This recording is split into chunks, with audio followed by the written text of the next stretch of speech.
Esos son términos que también a mí me rechinan un poco, porque el reciente es en relación a, yo qué sé, a una historia más anterior, pero ya lo de reciente ya tiene poco de reciente.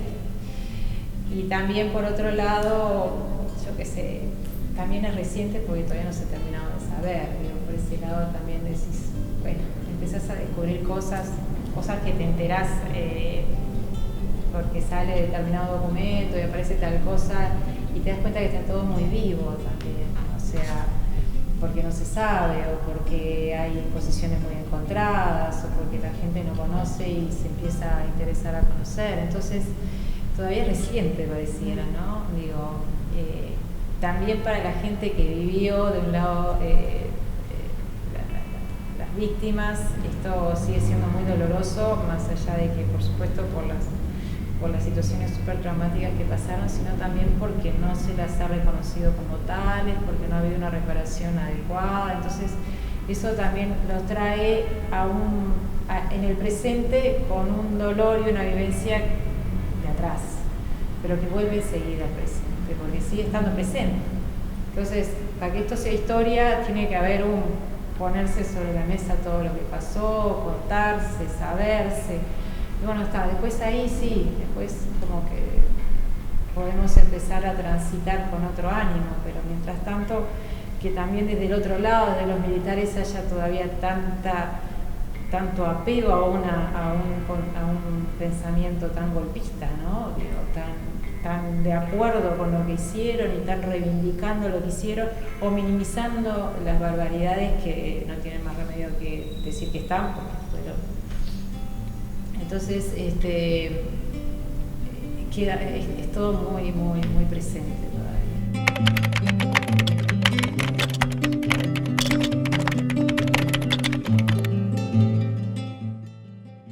Yo creo que a través del contexto, sí, ahí sí histórico, ¿no? Lo ocurrido, por ejemplo, en este lugar, en este mismo espacio donde estamos ahora, que era la celda de los detenidos, lo ocurrido en este lugar y a estas personas no ocurrió aisladamente este lugar y estas personas, sino que ocurrió porque acá existía un sistema represivo, porque a su vez también estaba inmerso en lo que era una política a nivel regional, que era el Plan Cóndor, porque además también tenía una explicación de qué tipo de sociedad se quería imponer, de qué características de familia, de persona, etcétera, etcétera. Entonces, a partir de ahí reconstruir también toda una sociedad que vio vulneradas sus derechos. Personas que de por sí no les pasó nada, pero que pueden entender en un contexto donde pasó todo eso y que todo eso afectó a la sociedad en general. Mucho más obviamente los que fueron víctimas, pero ahí sí en lo individual, pero que afectó a toda la sociedad en la medida de que no pudo desarrollar sus derechos, de que vio cercenado su forma de vivir, ¿no? De vivir en el ejercicio de todos sus plenos derechos, y además de comprender a toda una serie de personas que son las víctimas de lo que les pasó, o sea, poder entender qué les pasó. Es un ejercicio interesante que las comunidades puedan entender qué le pasó a sus integrantes, para poder entender después qué acción o qué omisión le corresponde al Estado para que esas cosas hayan ocurrido y cómo a partir de esa acción o omisión debe construirse para adelante, ¿no? Digo, conocer la sociedad que conozca su pasado la hace saber hacia dónde va a dirigirse.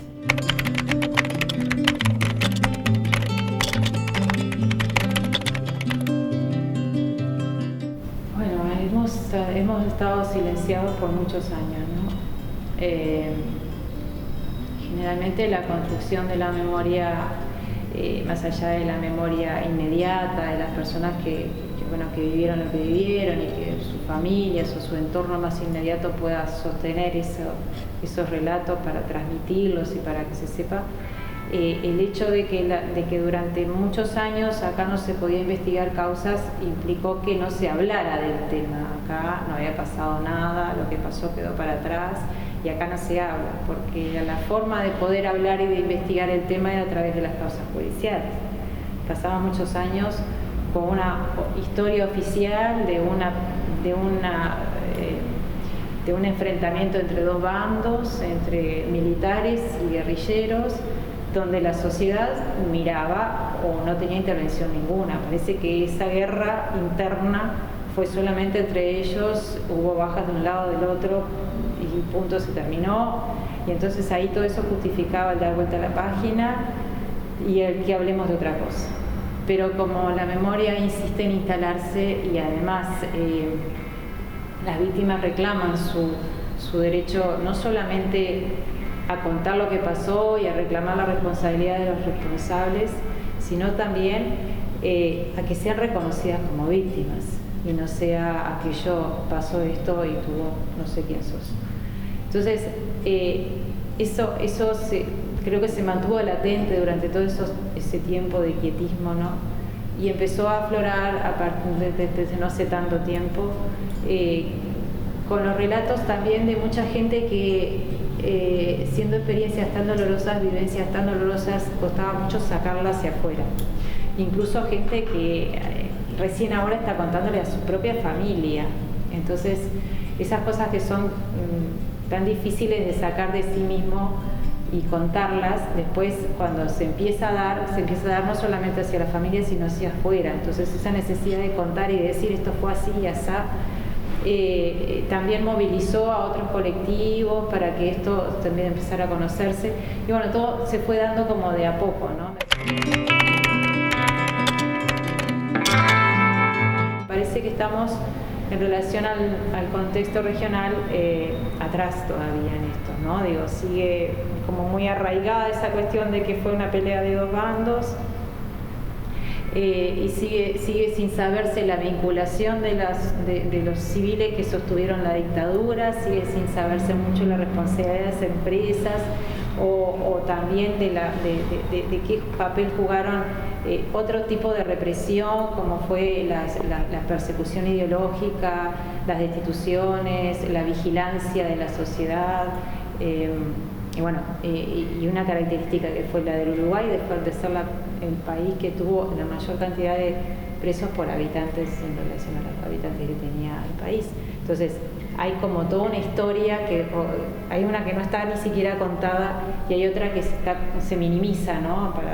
Para focalizarla en ese enfrentamiento y cerrar ahí el capítulo.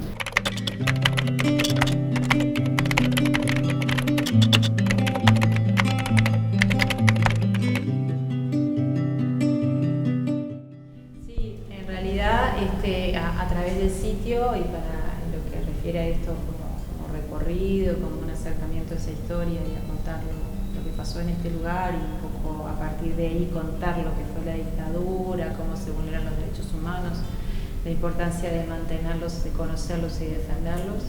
Esto hace que el lugar sea recorrido en forma periódica por diferentes grupos de estudiantes de secundaria con sus profesores, a veces con una formación previa, una conversación previa que tienen en sus propias instituciones o a veces, bueno, conversándolo acá. Y después en lo que es también la concurrencia de personas adultas y gente joven y bueno, y eso en la conversación con ellos también hace a que tengan conocimiento de un periodo que para ellos es totalmente lejano, porque no estaban acá en Uruguay cuando esto ocurrió. Pero sí, con las instituciones educativas eso se está dando paulatinamente y sostenidamente. Ahora, por ejemplo, a partir de mayo ya tenemos varias visitas de liceos de diferentes lugares que vienen a recorrerlo y bueno, y a partir de ahí los profesores trabajan el tema, ¿no? Hay como diferentes formas de abordaje, ¿no? Esto se ha estudiado por alguna gente, cómo abordar esto, si es como un cuentito así de que lo que pasó con Artigas, por ejemplo, o no, o abordarlo también desde la sensibilidad de cada estudiante, desde pensar ellos mismos, situarse en la época y entender esto, porque muchas personas detenidas tenían pocos más que ellos, o sea, hubo un ir contra mucha gente, la mayoría de la gente que estuvo presa tendría entre 20 y 30 años, entonces poder entender por qué sostenían las ideas que sostenían, y a partir de ahí empezar a hablar sobre, bueno, los derechos de expresión, los derechos de reunión, los derechos de opinar diferente, cómo lo vivís en una sociedad. Creo que ahí es un lindo acercamiento para que lo puedan ellos mismos ir procesando y entendiendo además cuáles son los deberes del Estado en relación a los derechos que estaban en juego, ¿no? Y ver después cómo fueron cayendo cada uno de ellos, todos los derechos, de qué manera perdés todo y cómo después cuesta tanto volver a recuperarlo, ¿no? Digo, yo me acuerdo que una vez vino un padre con 2 hijas adolescentes y claro, como las veíamos tan jóvenes, le preguntamos, ¿ustedes saben lo que fue la dictadura? Y decían, ni idea. Claro. Entonces, claro, le empezás a contar y es como una cosa tan ajena porque ellos ya nacieron a la vida democrática y todo es como tan natural. Entonces empezamos a contarle cómo era el cotidiano día, el vivir día a día. Nada, le decíamos, mira, si vos querías hacer una reunión en tu casa porque era el cumpleaños de tu padre, tenías que pedir permiso a la comisaría. Y ahora sí, mira, ¿cómo? Sí, claro, eso, hacía, no podía haber 3 personas reunidas en una esquina porque les pedían que se dispersaran, o sea, entonces ahí es como que empezás a ponerte en clima de, bueno, así se vivía, y a partir de ahí como vas escalando también de vulneraciones de otros derechos, pero eso me parecía tan ajeno, pero también es interesante, me parece señalarles que los derechos los tenés, pero tenés que defenderlos y tenés que ser consciente de ellos porque los perdés. No es que después que los lograste ya está, no hay marcha